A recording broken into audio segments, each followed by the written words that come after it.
다큐에서 봤는데요. 스핑크스가 기자구역의 다른 유적들보다 좀 물에 의한 풍화가 많이 된 게 사하라 사막이 3000년간 사라졌을 뭐 이런 이야기가 나오면서 훨씬 더 오래전에 스핑크스가 축조된 것이다 뭐 이런 이야기가 있던데 그러면 스핑크스와 피라미드는 아예 만들어진 시기가 다른다 뭐 이런 다큐멘터리가 있나요? 많죠. 그렇게 주장하시는 분들이 꽤 있어요. 물론 정통 학계에서는 받아들여지지 않는 설명이고요. 그러니까 이분들이 이제 그 주장을 할 때 내세우는 몇 가지 근거가 있는데 주장의 근거로 사용되는 부분 중에 하나가 스핑크스의 표면에 새겨져 있는 풍화의 흔적이 이거는 물이 타가지고 생긴 풍화의 흔적이다 이런 식으로 말씀들을 하시거든요. 그러면서 이제 언급되는 몇몇 또 지질학자들이 있어요. 몇몇 지질학자들이 자신들이 관찰을 하니까 스핑크스에 있는 이 풍화는 물에 의한 풍화다 이렇게 주장하시는 지질학자들도 있었거든요. 뭔가 자연과학적인 결론이니까 이거를 근거로 삼아서 스핑크스는 사하라 지역이 사막화가 되기 이전인 12,000년 전에 만들어졌다 주장을 하시는 거죠. 다른 피라미드와 풍화작용이 다른 게 피라미드들은 물이 없었던 시대에 만들어졌고 스핑크스는 그렇죠. 예. 물이 많았던 시대에 예, 만들어졌기 예, 때문에 예. 이렇게 풍화가 된 거야. 예, 그렇게 주장을 이제 하시는데 문제는 그분들이 사용하시는 이 지질학적인 결론 자체가 지질학 전체에서도 매우 소수 의견이고요. 보통의 일반적인 지질학자들은 그렇게 설명하지 않습니다. 그럼 왜 스핑크스는 풍화가 달라요? 다르지 않다라는 게 같아요?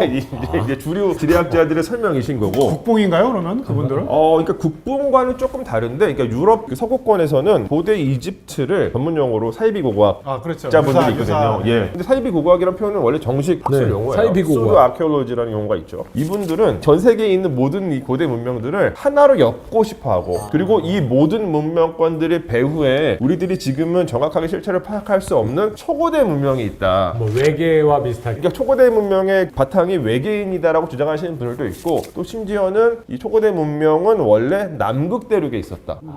이 지구의 아틀란티스.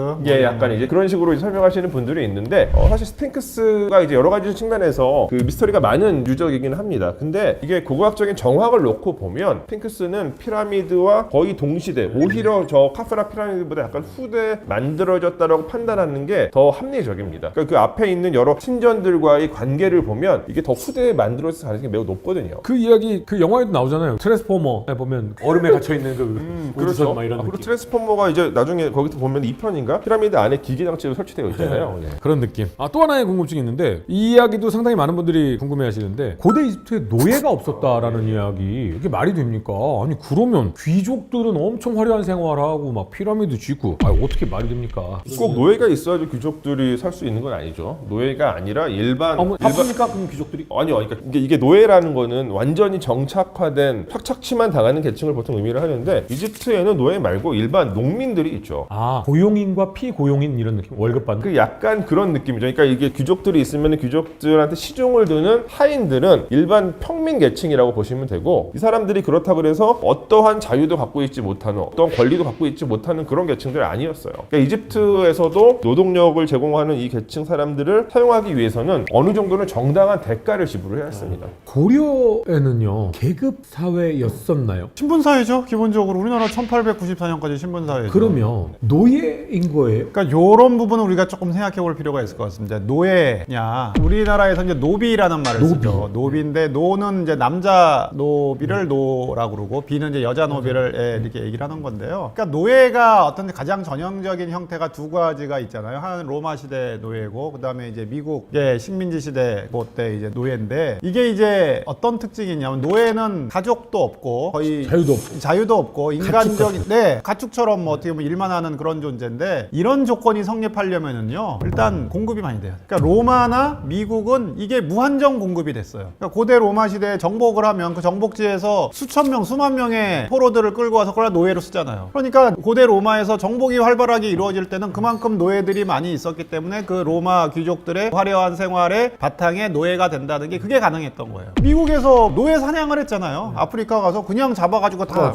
그러니까 뭐 무한정 공급이 되니까 마찬가지로 그 미국에서도 그렇게 이제 농장주들이 노예처를 그렇게 부릴 수가 있었던 거죠. 하지만 다른 지역에서는 그 공급이 안 돼요. 공급이 안 되면은 어떻게 보면 이제 이 사람들 계속 재생산을 시켜야 되는 거예요. 그러니까 재생산을 하려면은 가족들도 있어야 되고 일정 정도의 생계도 마련이 돼야 되고 그래야 재생산이 되어야 이제 본인들의 어떤 삶도 안정적으로 유지할 수 있는 거예요. 그러니까 이제 우리나라에서도 사실 이제 삼국시대부터 노비가 쭉 있었죠. 근데 이 사람들이 뭐 그런 가족이 없거나 그렇게 된 건 아니에요. 그러면 일정 수준의 대가를 받고 재산도 일정 어느 정도는 갖고 이런 재산도 게- 가질 수 있고 노비가 노비를 가지기도 했어요. 노비가 노비를 가져요? 재하청제도? 뭐 이제 노비도 능력이 되면 자기가 노비를 할 수 있는 거고 어떻게 보면 또 이게 이런 것도 있습니다. 노비가 지금도 자영업을 하는 게 그냥 일반 직장인을 하는 것보다 더 어려울 수도 있잖아요. 네. 일반 평민보다 노비가 더 편할 수도 있어요. 왜냐하면 예를 들어서 누구네 높은 사람의 대지주의 땅을 노비로서 경작을 한다. 그럼 적어도 내가 최소한의 삶은 살 수 있잖아요. 그 경작 중에. 예. 구한말 사진 보면은요 정말 웃기는 게 양반들은 다 빼빼 마르고 외소해서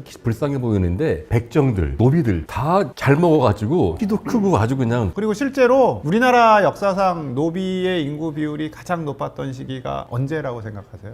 조선 말 동기 말기 보통 우리 일반적으로 앞선 시기에 삼국시대에 가장 많은 거고 점점 줄어들 거라고 생각. 그게 이제 어떻게 보면 우리 인류 역사의 평등의 어떠한 과정으로 보통 이해를 하는데 실제 한국사에서 보면은 노비 인구는 조선 전기에 제일 많았어요. 그럼 다 이게 외거노비예요. 그러니까 양반들이 대토지를 소유하면서 경작을 안정적으로 하려면은 노비를 주는 게 유리. 근데 이제 국가로서는 손해죠. 왜냐하면 이 노비들은 국가에 세금 안 내니까. 그러니까 이제 국가에서는 이걸 다 평민으로 만들고 싶어해요. 오히려 국가는 노비를 해방시키고 싶어 하는 거예요? 그렇죠. 일반 평민으로 만들어야 국가에 세금을 내니까. 근데 이제 대지주들은 막는 거죠. 그러니까 국가의 이익과 지배층의 이익이 서로 상충되는 거예요. 그래서 어떤 식의 방법으로 하냐면은 그러니까 노비가 되는 방법 두 가지 방법이. 주로 우리나라 노비는 다 혈연 노비잖아요. 그러면은 부모가 양쪽이 다 노비면은 노비가 되느냐, 아니면은 한쪽만 노비면 노비가 되느냐. 그 종모법이 근데 이제 그렇죠. 일천즉천이라고 보통 지배층들은 일천즉천을 선호하죠. 그러면 내가 노비가 두 명이 있으면 이제 남자 노비, 여자 노비 한 명 있다. 그러면은 얘네들을 다 평민하고 결혼시켜. 그럼 다 노비야. 그러니까 노비들끼리 결혼 안 시키는. 그러니까 이런 방법을 하는데 이게 결국은 국가의 이익하고는 반하죠. 안 맞는 거죠.